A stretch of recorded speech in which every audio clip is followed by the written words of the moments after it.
Well, Forks, it's kind of hard to tell because Netflix, they don't release numbers of views. But according to the producer of Forks, John Corey, who's also our producer, they believe it's somewhere maybe in the 12 to 20 million views range, which is a lot. Wow. And these are people who are the very ones who are most likely to go out and advocate for an idea and to spread it. So that, it's kind of a productive demographic, if you will. So that number of views is impressive, and as my understanding is that it's been the most viewed documentary in the U.S. for the past 3 years.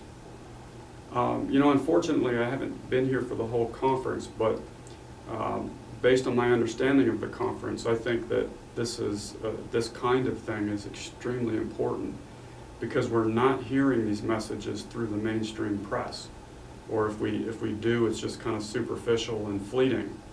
And so, we've got to come up with alternative ways to get this message out. So this kind of conference helps to do that. Well, the world turns on money, unfortunately, and there's a lot of money at stake here. I mean, it's not just agriculture, but it's also pharmaceuticals, and it's the entire healthcare industry. It's the processed foods industry. It's agribusiness. And when you add all that up together, you're not talking about millions or even billions of dollars. You're really talking about, $1 trillion plus amounts of money. That's a lot of money that's at stake. And even though this is something that affects all of us, it affects the CEO of a pharmaceutical company just as it does you or I, you or me. But nevertheless, those economic concerns oftentimes take precedence over doing what's right. I've heard a lot of stories lately and read some news articles about some of the investments that are starting to come in. Many of those investments from the technology sector that are starting to be directed toward efforts to produce innovative plant-based products, like, for example, plant-based burgers. And I think all of that it's a good thing. And it's an indication that we are at a tipping point with this idea. I would argue, though, that notwithstanding all of that, if you go out into the mainstream and you talk to people, everyday people in towns and cities, at least across this country, most people aren't thinking about a plant-based diet.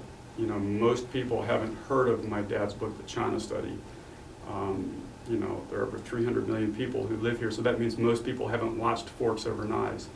So there's a lot of energy starting to build, but it's still at the margins. And we've got a lot of work to do to really transform the world around this idea.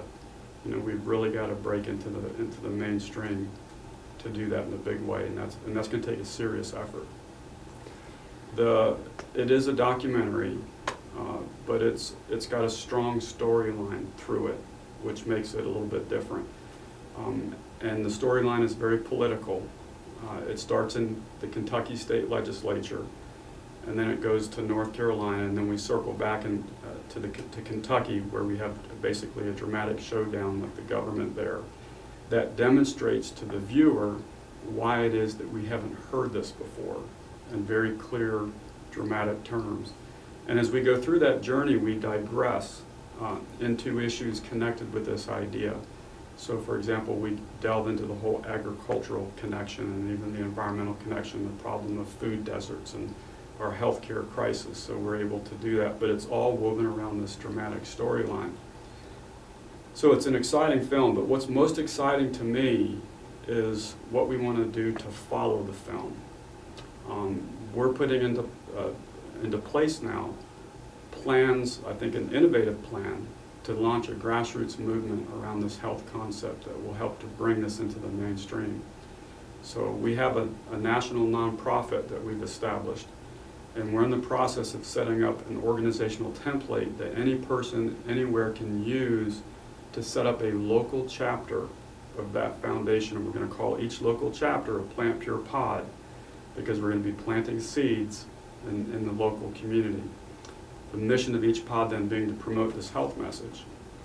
And then as part of that, we're going to be providing all kinds of support so that these groups can create community around this idea. There's a strong social element. But we also have wellness programming and food products and so forth that we can direct to help support that. Revenues and profits that are generated from that activity, much of that will flow back to the foundation and back through these local pods so that we can create a financial engine to really power this movement. And of course the film is meant to inspire all of this. And you know, we've been screening the film across the country and we're getting big crowds. We've sold out theaters, and oftentimes they've had to bump us up to the biggest room they had or open up a second screen. There's tremendous interest in this, and we're also getting lots of interest in this pod concept. People from all over the country and even other countries are writing in wanting to know how they can set up a PlantPure pod.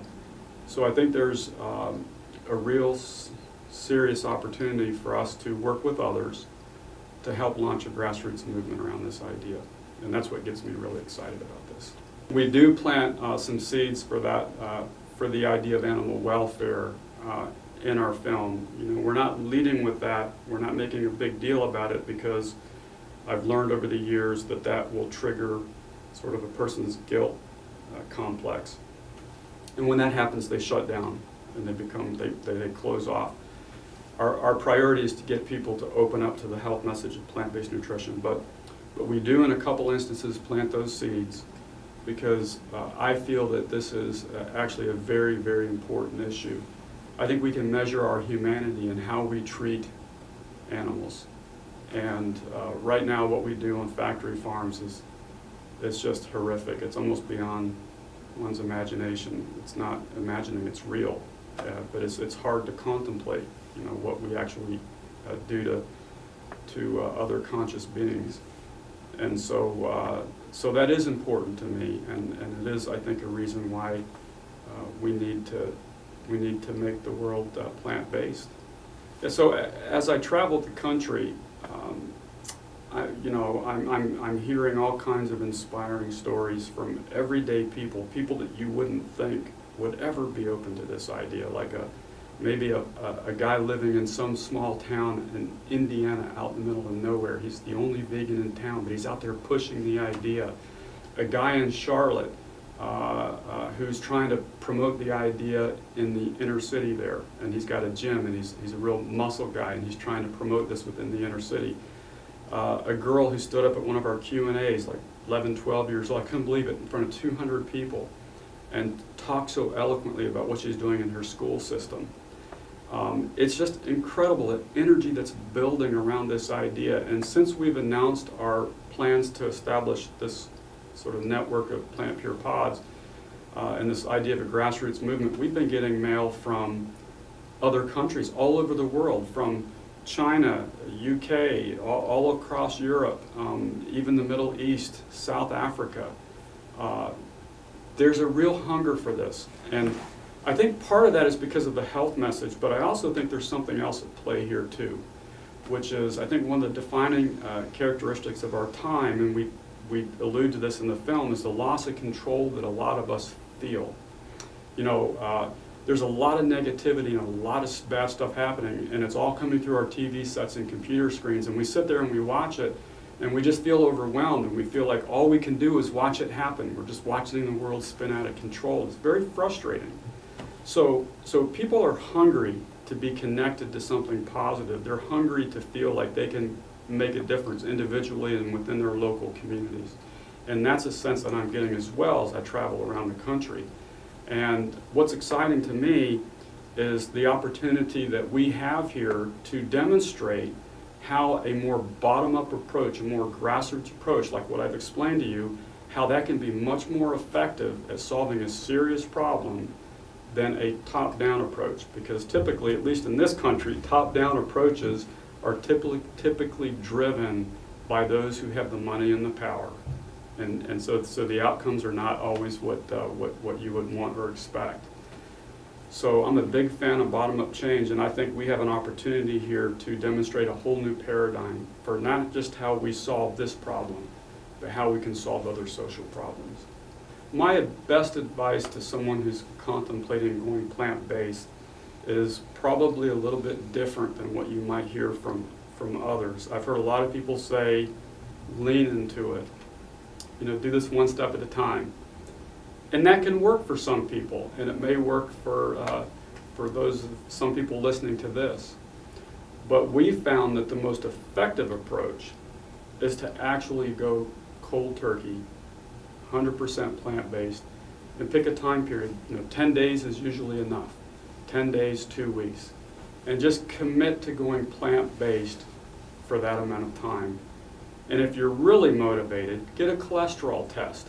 And they're easy to get these days. You can get them from your doctor. You can even pay for them online and go to a nearby drawing station. It's easy to do. You can go to the drugstore. Get a cholesterol test before and after and see what happens over those 10 days to 2 weeks. And you're going to notice some dramatic things. You're going to feel dramatically better. Your numbers are going to probably improve dramatically, especially if they're out of kilter on the front end. And that's going to motivate you to want to stick with it. I found that when people lean into this and they just do it piecemeal, that they oftentimes don't gain the motivation or lose the motivation and fall back to their old ways. So you could do anything for 10 days. Right? You could do anything for 10 days.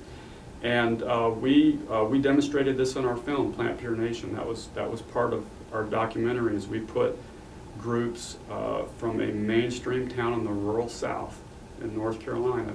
We put them on 10-day jump starts. And we showed not only how we could affect their health and their numbers in a very brief period of time, but how we also could motivate them. So that's what I would recommend. Just take 10 days. And there's a ton of resources on the web now. It's just thousands and thousands of recipes. It's not that hard to do.